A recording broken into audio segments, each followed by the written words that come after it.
ये लोग आज शिकायत करने नहीं गए थे, नया टास्क देने गए थे। आप मर्यादा तोड़ेंगे तो हम आपको मर्यादा की पाठ पढ़ाएंगे। लोकतंत्र में जो दादागिरी होता है ना, वो चुने हुए जनप्रतिनिधियों का होता है।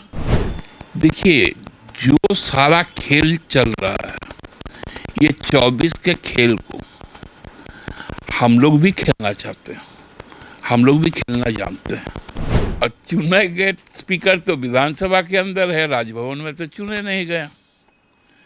यदि राजभवन में चुने गए होते, क्योंकि ये राजभवन तो एक से एक कांड करता है भारतीय जनता पार्टी के समय में। जो सन्नाटा था उसमें कुत्ता का खाली भौंक आ रहा था, उस वक्त खींच कर शपथ दिलवाया गया था। क्या वाकई में ऐसा आपको भी लगता है कि गैर बीजेपी राज्यों में वहाँ के राज्यपाल कुछ एक्स्ट्रा एफर्ट लगा रहे हैं?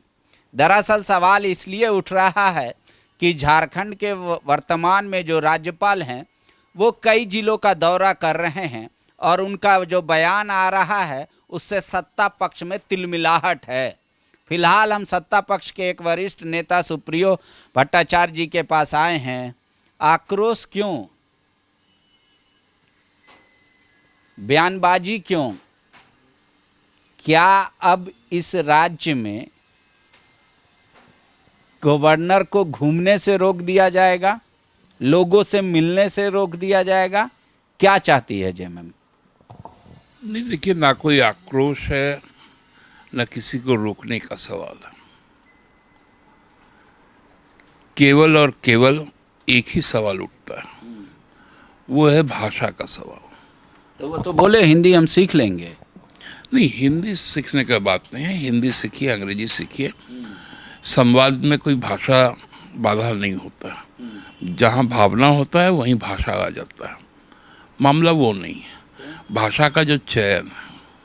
अच्छा, कौन सा बात पिंच कर गया? दादागिरी नहीं चलेगी? निश्चित तौर पे कोई भी संवैधानिक प्रमुख यदि इस तरह की भाषा बोले, दादागिरी, शोषण, तो जो पूरे कंटेक्स्ट को समझे बिना झारखंड को कैसे लूटा गया, झारखंड की लड़ाई किस लूट के खिलाफ हुई, उस लड़ाई को किसने लड़ने का काम किया, इनको जाने बिना एक बात कह देना, और वो भी कोई आसान शब्द नहीं। देखिए, लोकतंत्र में जो दादागिरी होता है ना, वो चुने हुए जनप्रतिनिधियों का होता है और वो अपने लोगों की आकांक्षाओं की पूर्ति के लिए होता है। कोई मनोनीत व्यक्ति यदि ये बात करे तो हमको लगता है कहीं ना कहीं जो संघीय ढांचा है, फेडरल सिस्टम है, उसको धक्का पहुंचता है। आप सिलेक्टेड और इलेक्टेड का डिफरेंस बताने लगे, पर संविधान ही कहता है कि जो सिलेक्टेड आदमी हैं वो संविधान प्रमुख हैं। उनके पक्ष में अगर आपके स्पीकर, पूरे राज्य के स्पीकर जो हैं, अगर कोई टिप्पणी कर दें, तो आज बीजेपी तो आज शिकायत लेकर पहुंची थी गवर्नर हाउस के पास कि आपको इनको बर्खास्त करना चाहिए। जेएमएम का झंडा, बैनर लगा हुआ कार्यक्रम में अगर स्पीकर शिरकत करेंगे, बोले इस राज्य में पहले स्पीकर हुए ना, किसी ने ऐसा आचरण या उदाहरण पेश किया? क्या चाहती है जेएमएम? पूरा कोलैप्स कर दे सिस्टम? देखिए, ये प्रावधान आदरणीय गवर्नर साहब के पास तो है ही नहीं। विधानसभा के माननीय सदस्यगण मिलकर अपना अभिभावक चुनते हैं,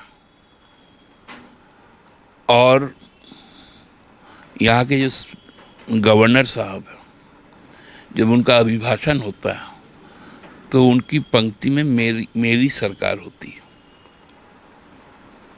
तो इसलिए मैं कह रहा हूँ, ये लोग आज शिकायत करने नहीं गए थे, नया टास्क देने गए थे। ये संथाल हो गया, अब महामहिम आप थोड़ा कोल्हान जाइए। कोल्हान प्रमंडल घूमने के बाद अब आपको पलामू प्रमंडल जाना पड़ेगा। पलामू प्रमंडल हो जाने के बाद आपको कोयलांचल घूमना है, ऐसा क्यों करेगी बीजेपी? बीजेपी के पास नेताओं की कमी है क्या? उनके पास ढेरों लिस्ट है, वो लोग घूम लेंगे। आप ऐसा बोल रहे कि डिक्टेट करने गई थी बीजेपी? नहीं नहीं, डिक्टेट नहीं, हाँ। सहायता मांगने गई थी कि ये चुनाव आ रहा है, चुनाव आने के पूर्व जो तैयारियां होती, आज देखिए ना भोपाल में क्या हुआ। जो बड़ी बड़ी जनसभाओं करने वाले नेतागण आज वो बंद कमरे में बैठकर बात करते हैं। तो आखिर बीजेपी, अगर आप कह रहे हैं कि हेल्प ले रही है, तो हेल्प क्यों लेगी? उनके पास तो नेताओं का भंडार है ना। एक नया आदमी जिसका कम्युनिकेशन स्किल उतना अच्छा नहीं है, उसके बावजूद भी आप कह रहे हैं कि लैंग्वेज का बैरियर है, फिर भी उनको आप बोल रहे हैं कि उन्हीं को बताएगी बीजेपी कि आप थोड़ा वहाँ चल जाइए, वहाँ चल जाइए। कुछ दिन पूर्व का आप समय याद कर लीजिए, बंगाल विधानसभा का चुनाव था। अभी माननीय जो उपराष्ट्रपति महोदय है उस समय के तत्कालीन राज्यपाल थे, वो खुलकर जाते थे और जाके कह के आते थे कि भारतीय जनता पार्टी को वोट करो। अभी के जो वहाँ के जो राज्यपाल हैं, पंचायत का चुनाव हो रहा है, वो कह रहे हैं कि हम कंट्रोल रूम खोलेंगे। तो वो तो लॉ एंड ऑर्डर के लिहाज से, आप पब्लिसिटी के लिहाज से बोल रहे, दोनों में अंतर है ना दादा। लॉ एंड ऑर्डर वहाँ खराब हो जाता है हर इलेक्शन में, चाहे पंचायत का हो, चाहे विधानसभा का हो, लोकसभा का। बंगाल तो आप जान रहे हैं। देखिए, आप जिस बात को कह रहे हैं ना, बंगाल के चुनाव आयोग ने 1000 कंपनी पैरामिलिट्री फोर्स मांगा, मिला कितना? 328 कंपनी। तो एडिक्वेट अरेंजमेंट तो केंद्र सरकार कर नहीं रही है, और अपना एक जो उनके जो रिप्रेजेंटेटिव है उनके द्वारा चीज़ों को बरगलाया जा रहा है वहाँ पर। उसी तरह का काम हमको लगता है कि अब कुछ दिनों में झारखंड में भी देखने को मिलेगा। तो क्यों आप अपने स्पीकर के बारे में नहीं कह रहे हैं, जो आपके पार्टी से संबंध रखते हैं? कह रहे कोई ये परंपरा थी क्या? जेएमएम क्यों अपनी सभाओं में बुलाता है स्पीकर महोदय को? क्या ये सिस्टम देना चाहता है? क्या मैसेज देना चाहता है? डेमोक्रेसी सरवाइव करेगा राज्य में या नहीं करेगा? नहीं, आप देखिए ना, आप यदि इतना डेमोक्रेटिक चिंता है, इतना कॉन्स्टिट्यूशनल आपको चिंता है, आज 5 वंदे भारत एक्सप्रेस चली भोपाल से, उसका वर्चुअल सब जगह। एक भोपाल में तो हुआ 2 ट्रेनों का, और बाकी 3 जो ट्रेन है वहाँ से वर्चुअल हुआ। आप उसका जो गेस्ट लिस्ट है, जो संबंधित राज्य, चाहे बिहार हो, झारखंड हो, मध्य प्रदेश हो, उनके माननीय राज्यपालों का नाम है। जो मध्य प्रदेश के जो आदरणीय मुख्यमंत्री हैं उनका भी नाम है, लेकिन बिहार और झारखंड के मुख्यमंत्री का नाम है क्या? ये जो सवाल पैदा करता है कि अब केंद्रीय योजनाओं में, और माननीय राज्यपाल जी जाके जब संथाल परियोजना में बोलते हैं तो वो 9 वर्षों की योजनाओं को गिनाते हैं। मोदी जी ने घर दिया। अरे मोदी जी कहाँ से घर लेकर आते हैं? मोदी जी ने टीका दिया। मोदी जी कहाँ से टीका लाते हैं? तो उनको पूछना चाहिए, मोदी जी पीएम केयर का हिसाब क्या हुआ? वो क्यों नहीं पूछते? तो आप एक तरफा कीजिएगा। आप यहाँ पर स्टेट फाउंडेशन डे मना रहे हैं, आपका जो बैनर हो रहा है बंगाल के किसी मनीषी का फोटो नहीं है। एक तरफ आपका फोटो है, एक तरफ मोदी जी का फोटो है। क्या बंगाल के किसी मनीषी को उस दिन याद नहीं करना चाहिए था? उनका फोटो नहीं लगाना चाहिए था? आप जब गुजरात फाउंडेशन डे मनाते हैं, महाराष्ट्र फाउंडेशन डे मनाते हैं, एक तरफ अपना फोटो लगाते हैं, एक तरफ मोदी जी का फोटो लगाते हैं। छत्रपति शिवाजी नहीं है क्या? बी आर अम्बेडकर नहीं है क्या, जो महाराष्ट्र से आते थे? तो ये साहब बहुत बात का है, इसीलिए आप लोग अब मतलब उगल दिए इस बार। उगलना चाहते नहीं थे। आप मर्यादा तोड़ेंगे तो हम आपको मर्यादा की पाठ पढ़ाएंगे। आप मर्यादा नहीं तोड़ेंगे,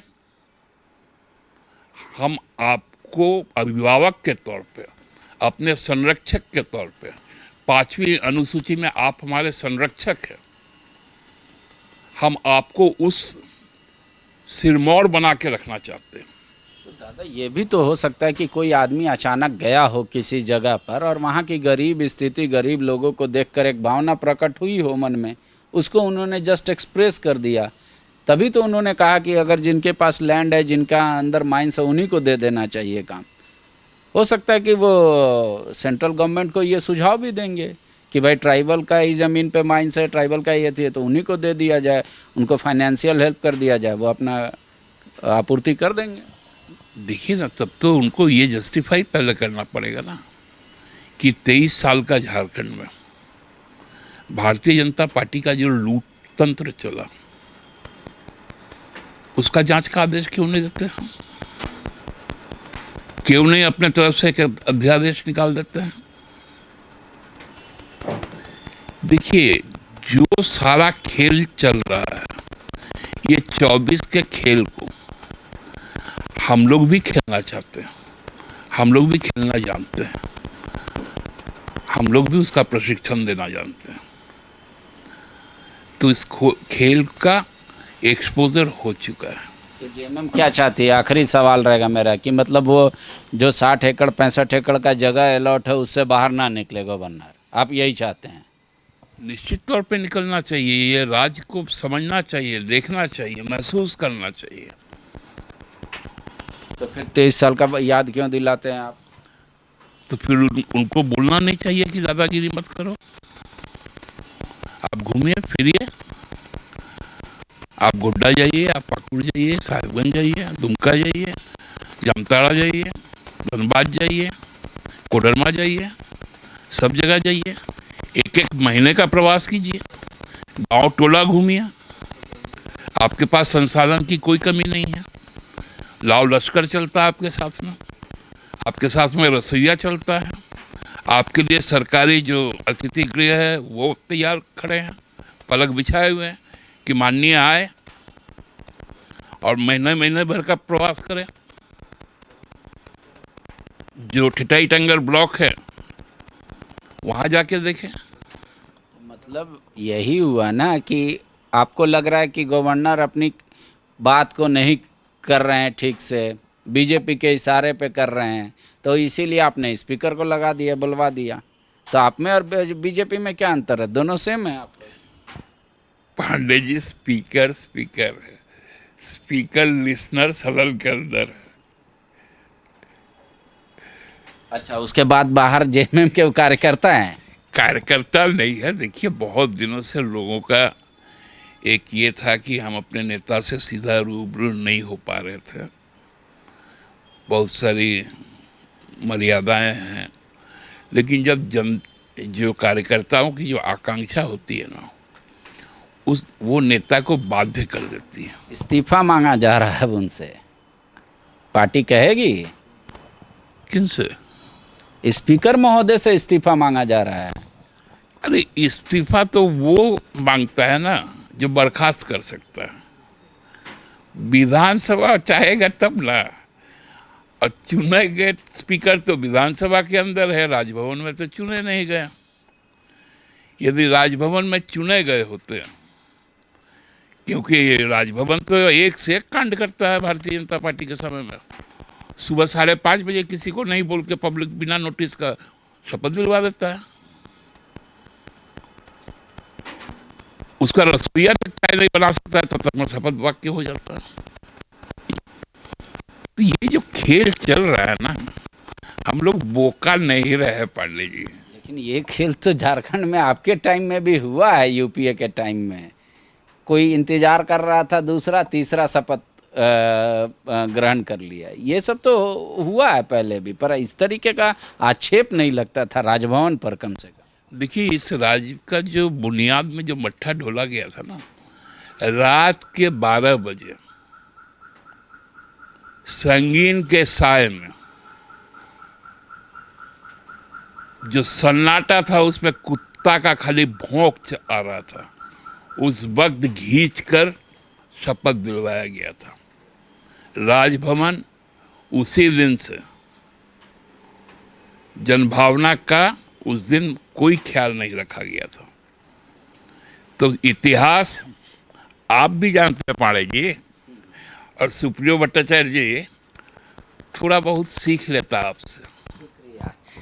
दादा का तंज और लहजा ये बता रहा है कि जेएमएम इस मुद्दे को भूलने वाली नहीं है और ना ही ये समझकर इसको आगे कंटिन्यू नहीं करेगी कि जाने दीजिए जो हुआ सो हुआ।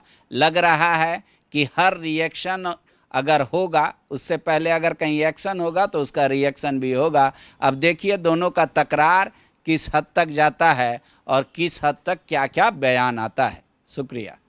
बायोम जो है मेडिकल प्रिपरेशन का एकमात्र संस्थान, जहां है complete digital classrooms, video lectures, student tracking system, library facility and 100% result oriented rankers batch. Biome Hinoo एवं नगरा टोली, Ranchi.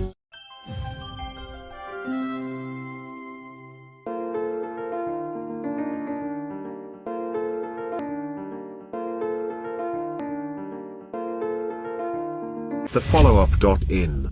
Like, share, and subscribe. www.thefollowup.in